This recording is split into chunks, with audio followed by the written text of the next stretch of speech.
what you would say. Even though I'm black, in other countries, people still consider me pretty. Yeah. And so they say that's why you have those experiences. Like if you looked different as a black person, you would have different experiences. But I know.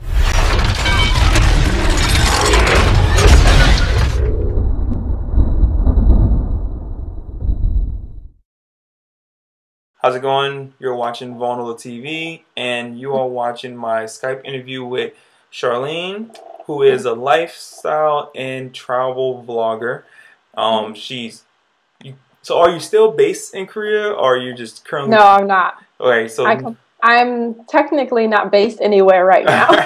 So I left Korea almost 3 weeks ago, actually.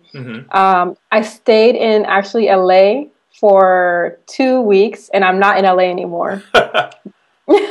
But I don't really have like a base right now. I'm kind of like, yeah. So and that's interesting that you said that. So originally you started. What was the jump start of your traveling?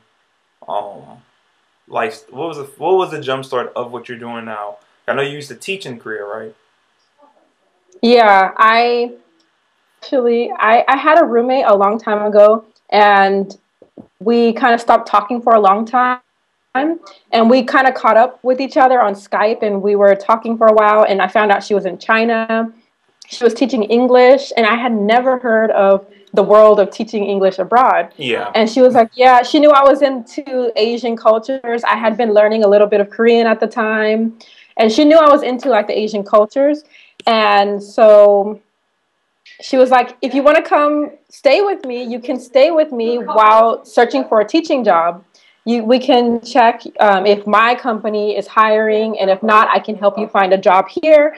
And I was like, oh my gosh, this is so cool. Like, what are the chances that I will already know someone who can help me get there? You know, it's not common that someone's offering to let you stay with them, help you find a job, and all of that. So I jumped on the offer. I put my notice in at work. I was paging doctors at a medical center. So I would, whenever a nurse called me, I would type a message and send it to the doctor's pagers. That's what I was doing. I did it for 4 years. That's a job? What? Yeah. I didn't even know that. Yeah. So I did that for 4 years before teaching in Korea. And the way that this whole story came about, like, it's so crazy, but looking back, I'm like really happy that the way things turned out. My friend ended up, okay, so I put my notice in at work. I was preparing. I booked a flight to China, and 2 weeks before my flight, she bailed on me. She just sent me an email saying, I'm not going to help you get here anymore. She just completely bailed on me. Why? And why though? What was the? She never gave me a legit answer. It was kind of like all these little things that were not real, like legit answers. It just came out of nowhere, pretty much. Wow. And I was not expecting it. Like, it was just out of the blue. Yeah. So I had to ask myself these questions. Do I still want to go? And the answer was always yes. Like, I always knew that I wanted to. I had already prepared. I told everyone, my whole family, I was leaving. I put my notice in at work. I booked the flight and all this stuff. But the big question was, do I really want to go to China? And the answer was no to that. Like, I really wanted to go to Korea. So I canceled my flight, and I looked into teaching in Korea. And I knew that it was illegal to teach without a degree. Because at the time, I had only completed a certain amount, like about 3 years of my university. And I didn't have my degree yet. So what I did was I was searching and searching for a teaching job that allowed me to teach that was legal, but without a degree. And I found the talk program. I think they're not running anymore. Like, they're cutting down, or they have completely stopped. Yeah.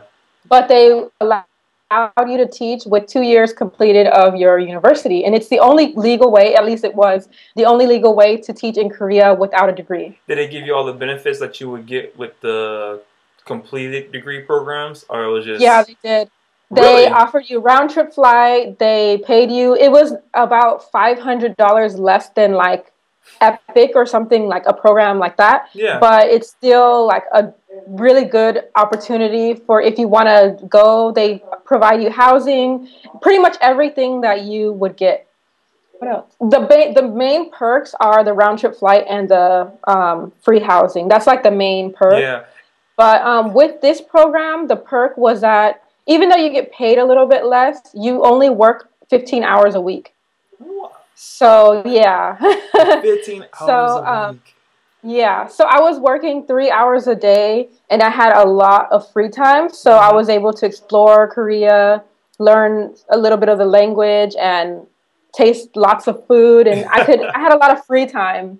So that was one of the perks about getting that job. So what was the average wages that you would get, the teacher would get there in Korea, even with the current program? Yeah. Typically, you will get around 2,000 US dollars around a month. Yes, a month, and that's free housing. Yeah. And the only thing you have to pay is your utilities. And that's usually under $100 a month. Not having to pay rent and having a lot of free time, it allowed me to focus on myself a lot. I grew so much. Like going to Korea, it doesn't have to be Korea. Like a lot of people think it's only Korea, and a lot of people have this dream or this fantasy of going to Korea. I think you could go to most countries and have this life-changing experience and grow. You can even do it in your own home, but it's really getting out of your comfort zone.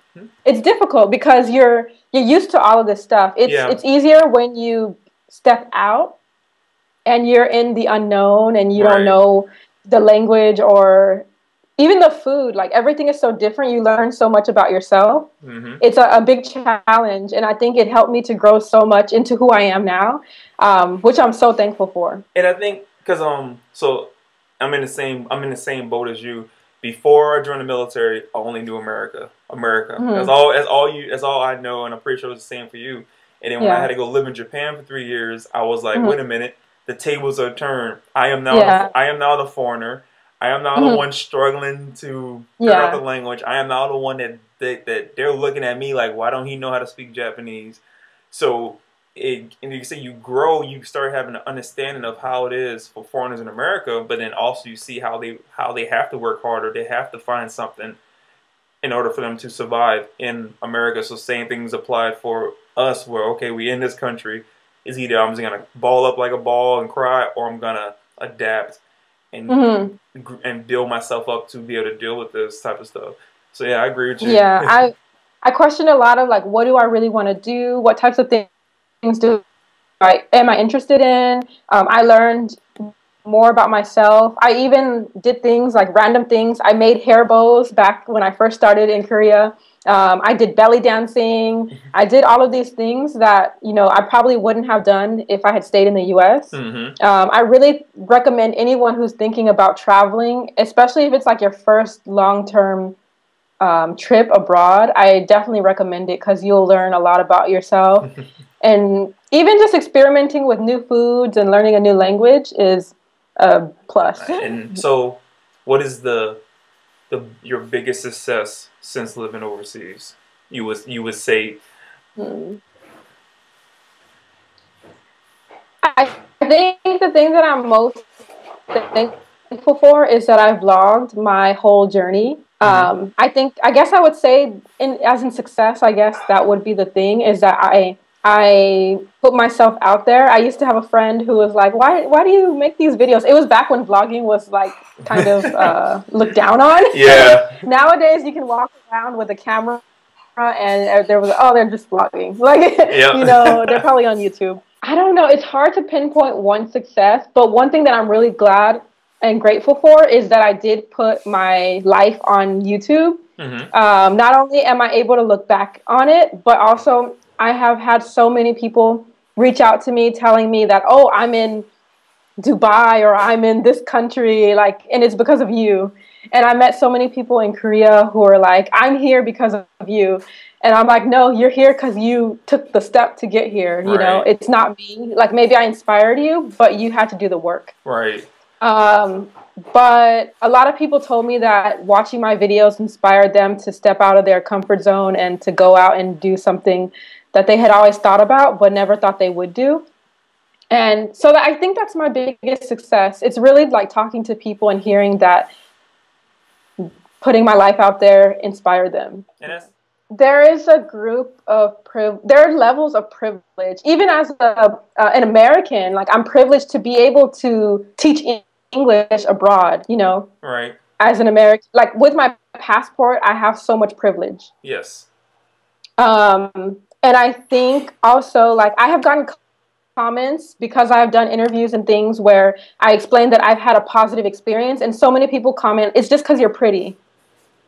Like, even abroad, even though I'm Black, even in countries where people don't see Black people as beautiful, they only see light skin as beautiful, even then they still see me as pretty. And so people comment, oh, it's just because you're pretty. But I don't think it's just that. Mm-hmm. It's also the way I carry myself and the outlook that I have and how I present myself to people, which is why I have a positive experience. I just want to make that clear. Oh no, and, you know, and I completely agree with you on that, because I deal with similar things. Sometimes I get random people say, "Oh, you're a handsome young man," or like, "Hey, what Black are you?" I'm like, "I'm American Black." Oh, okay, yeah, that's good. That's good. That's the good Black. And I'm like, "What? There's ranks?" But then I'm like, this rank is it a Black people? Yeah, so I'm a Black American is the top of the crop. Like, wow. Yeah. One thing that I can say is that, you know, a lot of people say, oh, don't go there because, you know, they view us a certain way. And for me, it's like, I'm glad I went and I will continue to go, because if we don't go, how will they know? Like, how will they learn that we are just like them? Different language, different culture, but we're good people. Yeah. Sometimes there are experiences, for example,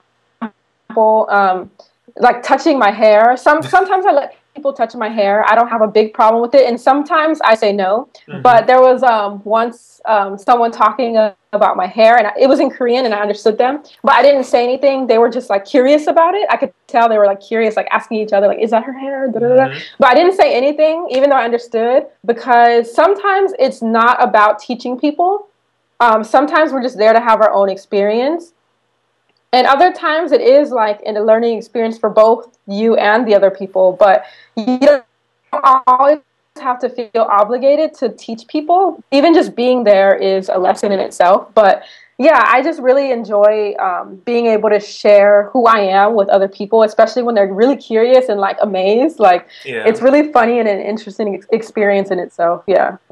Just do it. Like, seriously, if you are thinking about it, maybe you don't know which country, maybe you don't know how long, but at least like make steps to travel at least once, to have an experience abroad. And if you're questioning and you need a sign, this is your sign to go and travel and take that step. And especially like people who have American passports, like we said before, I didn't realize how privileged I was until I got my passport. I started traveling, and then I met other people who don't have this passport and they can't go all of these places like I can. Like, we should really take advantage of the opportunities that we have. Learn the language. Like, you don't have to be fluent, just the basics. But just learn what you need, like how, like the money, how to ask for things. So I use Airbnb. I'm a very big Airbnb advocate. I'm about to start getting more into using couchsurfing, because one thing I have noticed when it comes to travel, most of the people I meet that travelers are Europeans, Asians, and white Americans and Australians, and I come across very few Black people from America. Africans and people, I come across them all the time, but there's very few Black people from America who travel. And and what I have found out is because they don't utilize the type of services we do, like couchsurfing, Airbnb. Yeah. They think like, well, they think of the movie Hostel, like, no. Yeah. And I tell them, say, no, that is nothing like the movie. Like, I had one friend told me, he said, you stay at guest houses? I said, yeah. He said, nah, man, like, That's I said it's cheap. He said why? I said bro, why waste your money on an expensive hotel that you're not going to? You're not traveling to go stay at an expensive hotel. You're traveling to go experience the location. So save part of your budget for the plane ticket. Yeah. Yeah, to get out. Yeah, to get out there. So your plane ticket is gonna be your biggest expense most of the time. So use that, and then the rest, stay at guest houses, stay at couch surfing, meet people, meet the locals. And meeting the locals or meeting people at guest houses, they will show you the real cool places to hang out at. That's like the best way to travel. Yeah, they'll help you avoid the tourist traps. It's meeting the locals. Right? Yeah. So, them tourist traps will get your budget. But, you know, usually the worst can happen even in your hometown. Yes. Like exactly. Like look at the news, which I don't like watching in American news, but look at the news. Like it's crazy. Yeah, same here. Like people like, oh, I'm afraid of something happening to me in that country. Look outside your front door. Like it's not really that safe at all there either. Like America, like keep in mind we're like the most gun happiest country in the world. And I like weapons, I like guns, but at the same time, when I see the mass shootings and all that stuff is happening, it's happening in the country that you say you feel more safe in versus going to a place like Korea where the police don't even have guns most of the time. And they don't really have nothing to worry about other than a knife. A knife, I can deal with that. That's easy money. Versus a machine gun, AR-15, where I'm like, oh, wait a minute, this person means business. It's been a pleasure, Charlene. I'm greatly appreciative for you doing this Skype interview with me and sharing your knowledge and your wisdom of traveling with myself and my viewers. I will have all your links in the description of this video. And once again, I thank you for coming on to my YouTube channel, Nola TV.